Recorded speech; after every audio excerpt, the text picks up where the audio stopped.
Consist होता है, तो मैंने पहला वर्ड क्या लिखा, ह्यूमन जीनोम कॉन्सिस्ट ऑफ 3164.7। देखिए मैंने कितना बोला, 3164.7 million base pairs. Base pairs, ध्यान देने वाली बात यह है कि मैंने ये बेसिस नहीं बल्कि बेस पेयर्स में बताया है, because human DNA is double standard, तो मैंने सीधा बेस पेयर के फॉर्म में बोला। इस डेटा का मतलब होता है, this data can be alternatively written as 3 × 10⁻⁹, यहाँ ये पावर 9 लिख दीजिए, और यहां मैंने लिख दिया है कि बेस पेयर्स। 3 × 10⁻9 बेस पेयर्स को जब हम लिखते हैं तब हम उसे 3.3 करके कई जगहों पे लिखा रहता है, नहीं तो 3 मिलियन बेस पेयर्स पर हम बात कर रहे हैं। सेकेंड पॉइंट पर जाइए, अगर आप इसी तरीके से समझे तो ह्यूमन जीनोम में हम ये बोलते हैं कि इट कॉन्सिस्ट ऑफ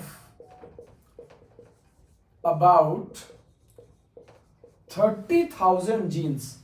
ये डेटा भी आप याद कीजिए बेटा, लगभग 30,000 जीन्स से कॉन्सिस्ट है ह्यूमन का जीनोम, जबकि हमारे पास इसके पहले जो डेटा था, यहां मैं ब्रैकेट में मेंशन कर दे रहा हूं, much less than the previous estimate, much less than the previous estimate of 80,000 to 1,50,000 genes. पहले हमारा जो एस्टिमेशन था, जो हमारा आइडिया था जीन का, वो इतने जीन्स का था, 80,000 से लेकर के 1,50,000 जीन्स तक का, लेकिन एक्चुअल में जीन है कितने, 30,000। थोड़ा आगे बढ़ते हैं, हम ये भी कहते हैं साथ में कि अगर हम जीन के लेंथ की बात करें तो कहा जाता है कि जीन लेंथ इज वेरिएबल। एक एक चीज पर ध्यान रखिए, जीन लेंथ इज वेरिएबल। अगर एवरेज की बात करें तो हम बोलते हैं कि एवरेज लेंथ जीन की, आप बताइए कितनी है, आइडिया दीजिए। Average length is 3000 base pair. कितनी है एवरेज लेंथ, 3000 बेस पेयर्स, जबकि जो लार्जेस्ट जीन है वो मैं यहां अगले पॉइंट में लिख रहा हूं, but the largest gene is 2.4 million base pair. Largest gene कितने का है भाई, 2.4 मिलियन बेस पेयर्स का है, और उस जीन का नाम है डिस्ट्रोफिन जीन। क्या नाम है, डिस्ट्रोफिन जीन। और जो स्मॉलेस्ट जीन है, ये तो लार्जेस्ट जीन रहा, यहीं पर इसी पॉइंट में मैं मेंशन कर रहा हूं आपके लिए, तो जो स्मॉलेस्ट जीन है वो है केवल 14 बेस पेयर्स का, only 14 base pairs, and that gene is known as TDF, testis determining factor. तो जो टेस्टिस डिटर्मिनिंग फैक्टर का जीन है वो केवल और केवल 14 बेस पेयर की लेंथ रखता है। ये भी आपको एज ए इंफॉर्मेशन जाननी पड़ेगी। फिर हम थोड़ा और आगे बढ़ेंगे, हम सभी में ऐसे मेंशन किया है कि 99.9% basis in all peoples are same. 99.9% basis हम सभी में एग्जैक्टली एक जैसे ही हैं, केवल 0.1% में ही वेरिएशन है। छठे पॉइंट पर जाइए, कहा जाता है कि 50% जीन्स हैव अननोन फंक्शन। अभी तक हमें 50% जीन के फंक्शंस पता भी नहीं है। एक ये डेटा भी आपके दिमाग में रहना है। इसी के साथ साथ आप ये भी जानते रहिए कि लेस देन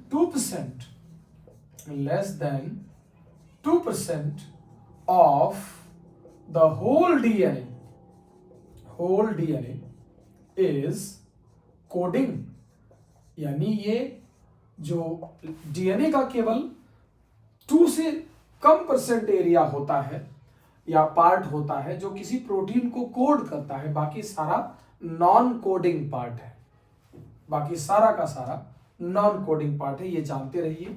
और 50% जीन्स के फंक्शन हम अभी तक नहीं जानते हैं, ये भी समझिए। थोड़ा और आगे बढ़िए बेटा। कहा जाता है कि human genome is majorly consist of repetitive DNA। मैं आपको इस repetitive DNA के बारे में 2-3 बहुत जरूरी बातें बताना चाहता हूं। पहली चीज कि ये जो repetitive DNA है ये कई बार मल्टीपल टाइम रिपीट होता रहता है, और ऐसे लिखा है कि 100 to 1000 टाइम्स रिपीटेड, ये बार बार रिपीट होता रहता है। दूसरी बात कि ये प्योरली नॉन कोडिंग है, ये कभी किसी प्रोटीन को बनाने में यूज नहीं होता है। और तीसरी उससे भी इंपॉर्टेंट बात कि भले ही ये नॉन कोडिंग है but involve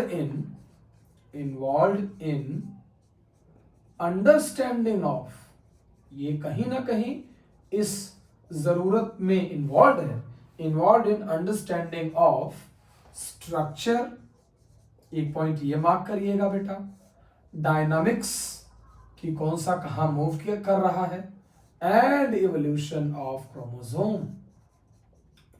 structure, dynamics and evolution of chromosome की स्टडी में जो यूज होता है वो कौन सा यूज होता है, repetitive DNA.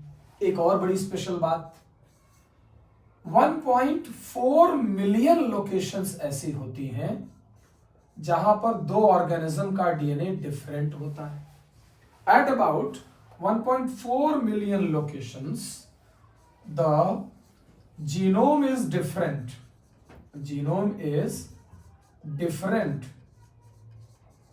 among two organisms, यानी आपका जो डीएनए है वो आपके दोस्त के डीएनए से 1.4 मिलियन लोकेशंस पर अलग अलग है, और इन्हीं लोकेशंस को स्निप्स कहा जाता है। इन पोजीशंस को ही हम बोलते हैं SNPs, सिंगल न्यूक्लियोटाइड पॉलीमॉर्फिज्म, और कॉमनली प्रोनाउंस्ड एज स्निप्स। ठीक है बेटा। कहा जाता है कि जब आप इतनी बातें जानते रहेंगे, एक एक बात एक एक पॉइंट पर समझाते रहेंगे, तब जाकर के आप ह्यूमन जीनोम की पूरी बात कर पाएंगे। इन एडिशन टू दैट, ये मैं स्पेशली आपसे कहूंगा कि ये बातें तो यूज करी ही जाए, लेकिन इन बातों को भी न भूला जाए कि जब हमारे पास ह्यूमन जीनोम से रिलेटेड डेटा है, human genome data is used in understanding the chemistry of life। ये हमारे लिए ये बहुत जरूरी डेटा है ताकि हम इससे केमिस्ट्री ऑफ लाइफ समझ सकें और ये जान सकें कि हमारे किसी भी पर्टिकुलर सेल में, ध्यान से सोचिए, किसी पर्टिकुलर सेल में या टिश्यू में जितने भी ट्रांसक्रिप्ट बनेंगे, याद कीजिए ये वर्ड ट्रांसक्रिप्ट आपको याद है। ट्रांसक्रिप्ट का मतलब होता है आरएनए। जितने भी एमआरएनए बने, आरआरएनए बने, टीआरएनए बने, इन ट्रांसक्रिप्ट्स की स्टडी के लिए यूज होता है एचजीपी।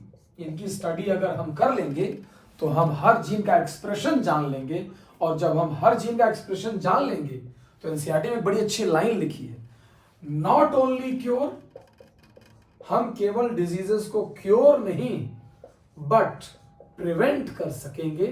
होने से पहले ही डिजीजेस के होने का अगर हम पॉसिबिलिटी ही कैंसिल कर दें, तब माना जाएगा कि हमने साइंस में उस ग्रोथ पर पहुंचकर दिखाया है जहां हमें साइंस का रियल एप्लीकेशन पता हो जाए। ठीक है, ये सारा डेटा याद कीजिए और इसे समराइज छोटे चिट में लिख करके अपने नोट्स में चिपकाइए, और फिर मुझे कमेंट करके बताइए कि ये कहां हेल्पफुल रहा। ठीक है बेटा, प्लीज ख्याल रखिए।